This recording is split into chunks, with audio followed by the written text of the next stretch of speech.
Assalamualaikum warahmatullahi wabarakatuh. Selamat siang semuanya. Yang terhormat dosen pengampu mata kuliah Arkom dan Orkom dengan Bapak Diki Iskandar Sobari Eskom, Mkom, dan rekan-rekan mahasiswa yang saya banggakan. Di sini kami kelompok 3 yang terdiri anggotanya saya sendiri, Rin Eksparini, Dewi Embun, Maulana Abdul, dan Ferry Setiawan. Nah, di sini kita akan menjelaskan tentang Central Processing Unit atau CPU. Di sini kami akan membahas 6 pembahasan. Yang pertama itu pengertian CPU, yang kedua sejarah CPU, yang ketiga fungsi CPU, yang keempat cara kerja CPU, yang kelima jenis-jenis CPU, dan yang terakhir atau yang keenam yaitu alur kerja CPU. Nah, untuk pengertian CPU ini, Central Processing Unit atau CPU merupakan perangkat keras komputer dengan tugas untuk menerima dan menyelesaikan perintah dan data yang diterima dari perangkat lunak. CPU ini menjadi pusat pengolahan data pada komputer, sehingga sering disebut juga dengan prosesor. Kecepatan kinerja dari komputer dapat diukur dari kualitas CPU yang dimiliki. Untuk pembahasan kedua yaitu sejarah CPU. CPU generasi pertama pada tahun 1940 masih berupa sekumpulan tabung kedap udara yang mirip botol. Botol-botol ini sama dengan tabung yang biasa ditemukan di televisi, model yang sangat kuno sekali. Setiap CPU atau Central Processing Unit membutuhkan ribuan botol dan daya tahannya hanya beberapa jam saja. Kemudian ia boros, tegangan listrik dan perangkat pendinginannya pun berukuran besar. Komputer generasi pertama yang menggunakan CPU model ini adalah ENIAC atau Electronic Numerical Integrator and Computer yang dikembangkan oleh J.P. Ashcroft dan G.W. Moughill di Amerika Serikat. Fungsi CPU.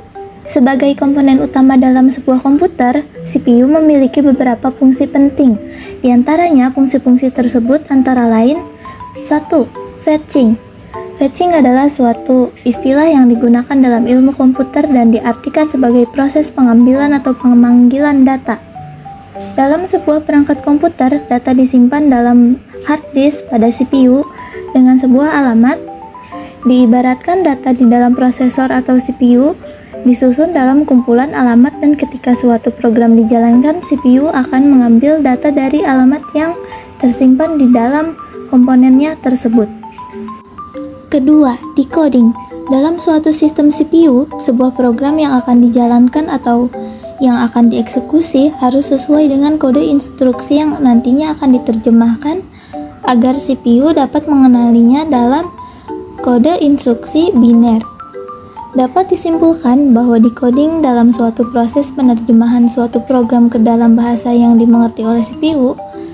Decoding terjadi di dalam CPU, dan semua program yang berjalan dalam perangkat komputer harus melalui proses decoding terlebih dahulu. Ketiga, executing. Dalam suatu program dijalankan, maka CPU akan mengeksekusi program tersebut. Maksudnya adalah CPU akan melakukan suatu hal, yakni melakukan kalkulasi atau perhitungan dengan menggunakan suatu komponen di dalamnya, yang disebut dengan ALU, atau Arithmetical Logical Unit.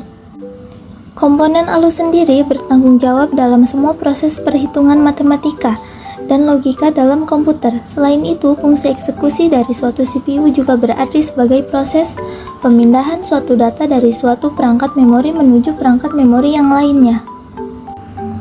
Keempat, storing.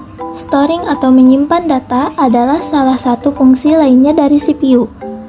Saat seorang menggunakan komputer, maka ia membutuhkan perangkat untuk menyimpan, baik secara sementara maupun secara permanen.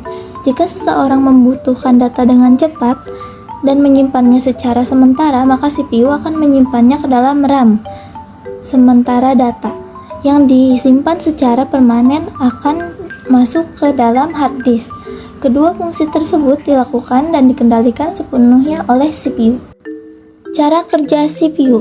Untuk menjalankan fungsi-fungsi tersebut, tidak hanya mengandalkan perangkat prosesor, akan tetapi juga melibatkan beberapa perangkat lain, di antaranya hard disk, motherboard, RAM, floppy drive, sound card, USB port, VGA, dan lain-lain. Kesemua bagian tersebut tersusun sedemikian rupa dan saling terhubung satu sama lain. Semakin cepat, CPU bekerja semakin baik. Kecepatan CPU diukur dengan satuan Hz.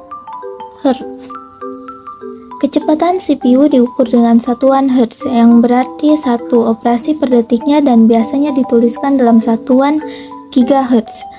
1 GHz diartikan sebagai kecepatan CPU dalam melakukan 1 juta operasi dalam komputer. Jenis-jenis CPU dibagi dua. Pertama, Intel Processor. Hampir sebagian besar produk komputer menggunakan prosesor Intel. Ia telah berdiri sejak tahun 1968.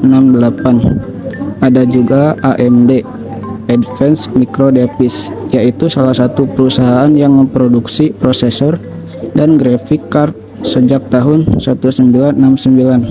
Sekarang adalah alur kerja CPU. Setelah Kanca IT mengetahui tentang komponen dan fungsi dari CPU, maka selanjutnya adalah tentang cara kerja CPU. Ketika perintah masuk ke prosesor, kemudian perintah tersebut akan ditempatkan pada penyimpanan di MMA atau multimodal analysis. Selanjutnya, perintah akan diteruskan unit control. Ketika perintah itu berupa data, maka akan ditampung pada working storage. Selanjutnya, perintah dieksekusi oleh register yang disalurkan oleh control unit dan program storage. Ketika perintah tersebut berupa logika dan aritmatika, maka tugas akan diambil oleh ALU atau Arithmetic Logic Unit. Pemrosesan akan dilakukan sesuai dengan instruksi yang ditetapkan sebelumnya. Ketika hasil pengolahan telah selesai, unit kontrol akan melakukan hasil pengolahan pada akumulator yang kemudian akan ditampung kembali pada working storage. Setelah pengerjaan seluruh tugas selesai, unit kontrol akan mengambil hasil pengolahan yang terdapat pada working storage dan kemudian ditampung di output storage. Hasil pengolahan dari output storage kemudian ditampilkan pada output device.